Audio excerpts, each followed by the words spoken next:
For this Spotlight interview series, I'd like to welcome Burkhard Hansen from Carbonlite. Well, welcome, Burkhard.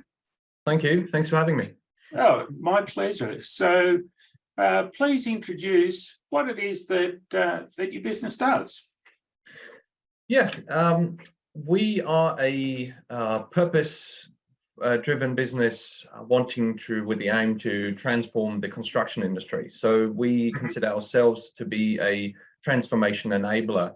So what this means is that we are preparing and in developing solutions for construction companies to adopt, which will enable them to achieve much higher energy efficiency standards, much more speed on site, less waste, and overall a net positive impact on people, planet, and profits.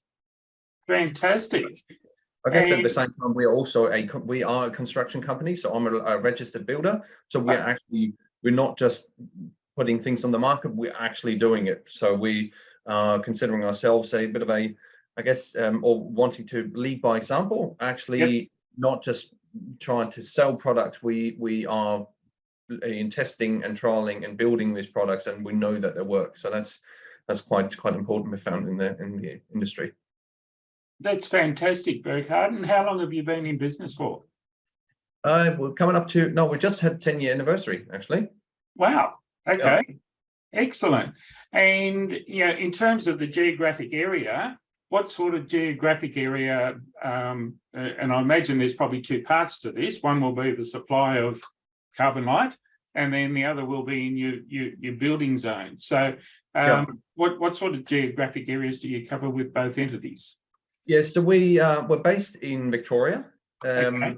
in Thomastown, so in north of Melbourne, and we have got like you mentioned, the two avenues within the business. One is called Rubik House. So this is really our own designs, the standardized designs, optimized to all perform to the passive house standard. And these are the ones that we deliver ourselves and construct for clients. We also do spec homes ourselves and take them to market as proof of concept, and then also got builders to deliver these projects for us, so and issuing the license and test them, and from there on then enabling others to do it. That's part of the transformative agenda, I guess. So that is mainly based in Victoria.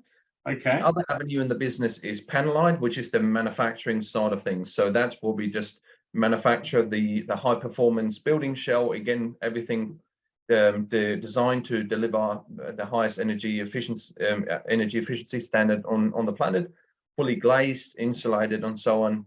That has gone out to Tasmania, New South Wales. We've had inquiries coming from SA and from Queensland. So this can go anywhere, and we'll just go where the work is, really.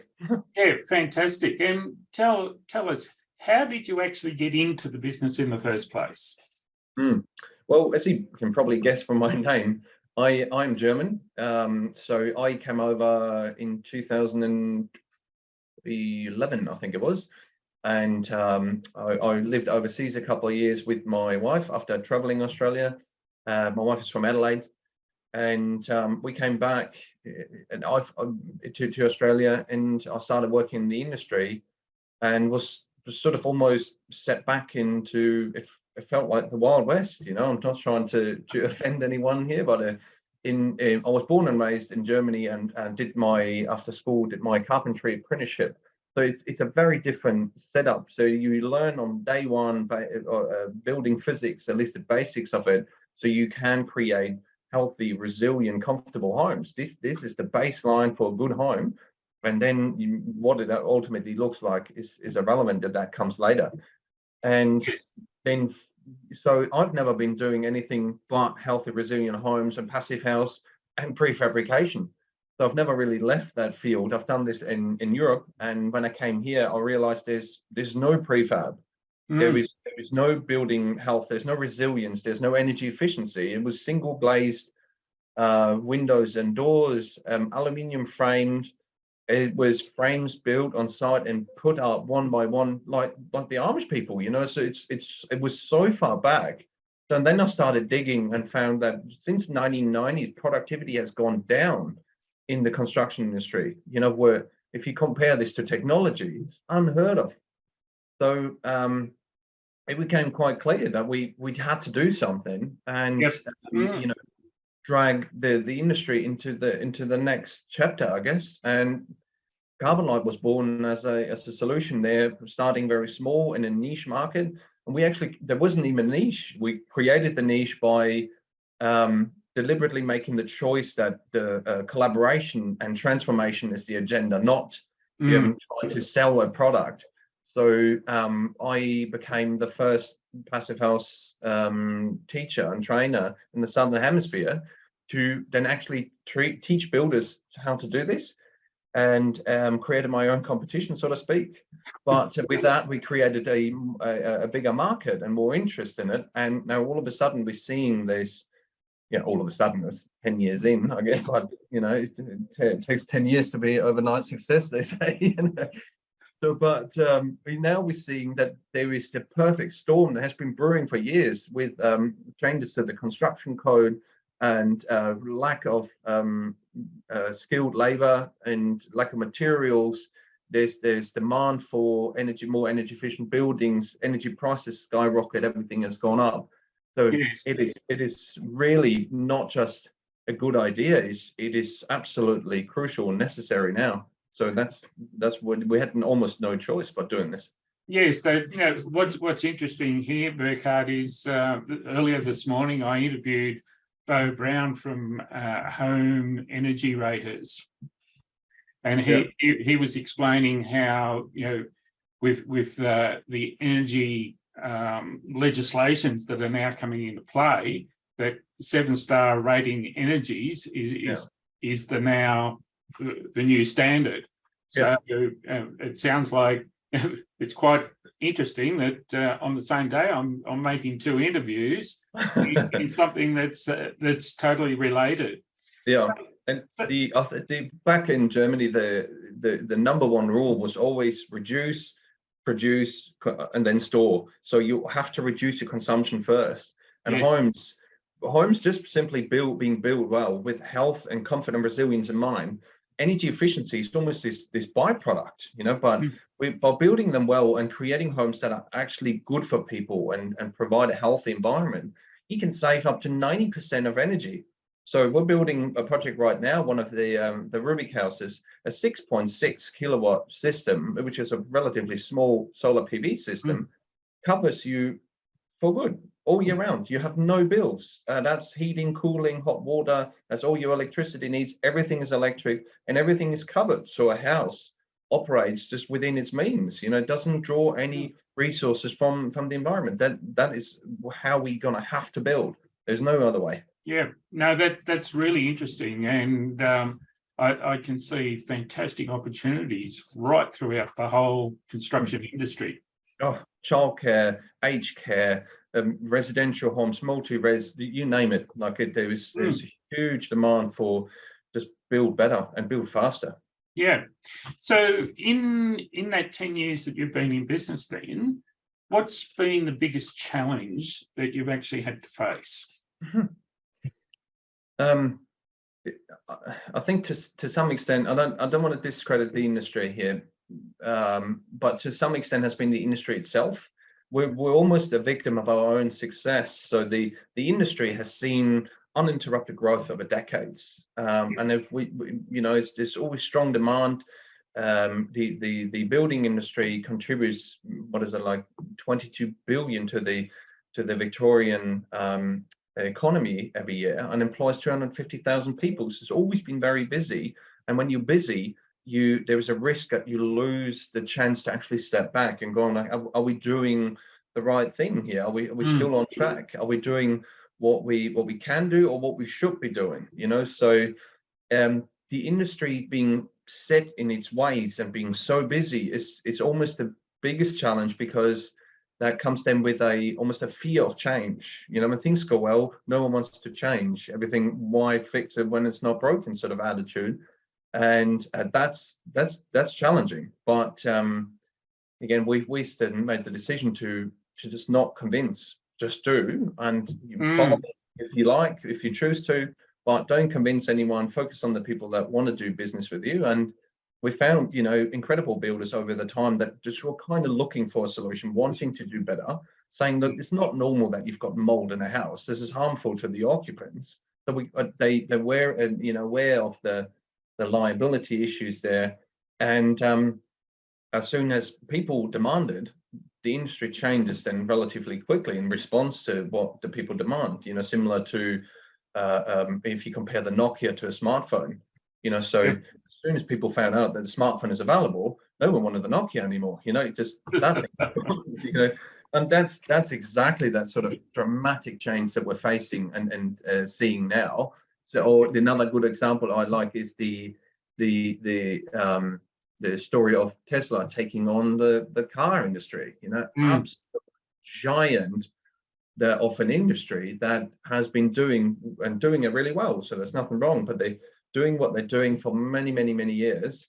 And all of a sudden there's dramatic change coming in, and people sometimes, or the majority is often quite fearful of change, you know, these out of your comfort zone. It's absolutely. And look, I see this happening across a lot of different industries, even businesses, right down to business level, is that, you know, people are not taking the time out to have a bit of a helicopter look and view as to what is really going on, because sometimes you get so bogged down being busy that you can't see the forest for the trees. That's right. Yeah. And it is really important that every business, every industry does take time out for that. Yeah, let's have a good look at from a helicopter perspective. And appreciate setbacks, you know, to appreciate some call it failure, or you can call it learning, you know. So I think that's the entrepreneurs or the CEO's main responsibility, is to pull everyone back every now and then and get them to focus on the overall and set the milestones and focus on the overall journey, you know. So, but people get too caught up on the day-to-day, then it feels like especially in our market, it's incredibly challenging because we're reinventing every avenue and on the process, and nothing is easy. But you know, if you step back every now and then and encourage the team as well to look back and step back and kind of look at it and go like, look, we're growing, but it might be, you know, it might be doing this. So you dip every now and then and you step back, but that is so necessary and so important. Oh, look, and that's the reality of business, is but providing that it's heading in the right direction. Yeah, exactly. Yeah. Burkhard, what's been the biggest learning that you've had since being a business owner? That's a good question. I think the biggest learning is that you have to be resilient. Like that, resilience is everything. Resilience and sort of that grunt eats talent for breakfast, and you just got to hang in there and just keep going, because eventually you will break through. Eventually you will go, and I think the other learning is that it almost starts with an unlearn where you've come from. So to give you an example, my son is 5 years old, right? And so he starts playing basketball and he says, I'm going to be the best NBA player the world's ever seen. Right? No limits to his thinking. And I went, right, that's good, but be aware, like, you're going to have to grind for this. This is going to be tough, you know? And he said, no one, at 5 years old, says, no one is going to work harder than me. I'm going to be better than LeBron James. Brilliant. So, and then over time, what generally happens, if we're not careful, is that people pile on their own limitations onto your dreams and onto your ambitions. And then you kind of getting stuck. There's a risk of being stuck in some, I won't be able to achieve that kind of thinking.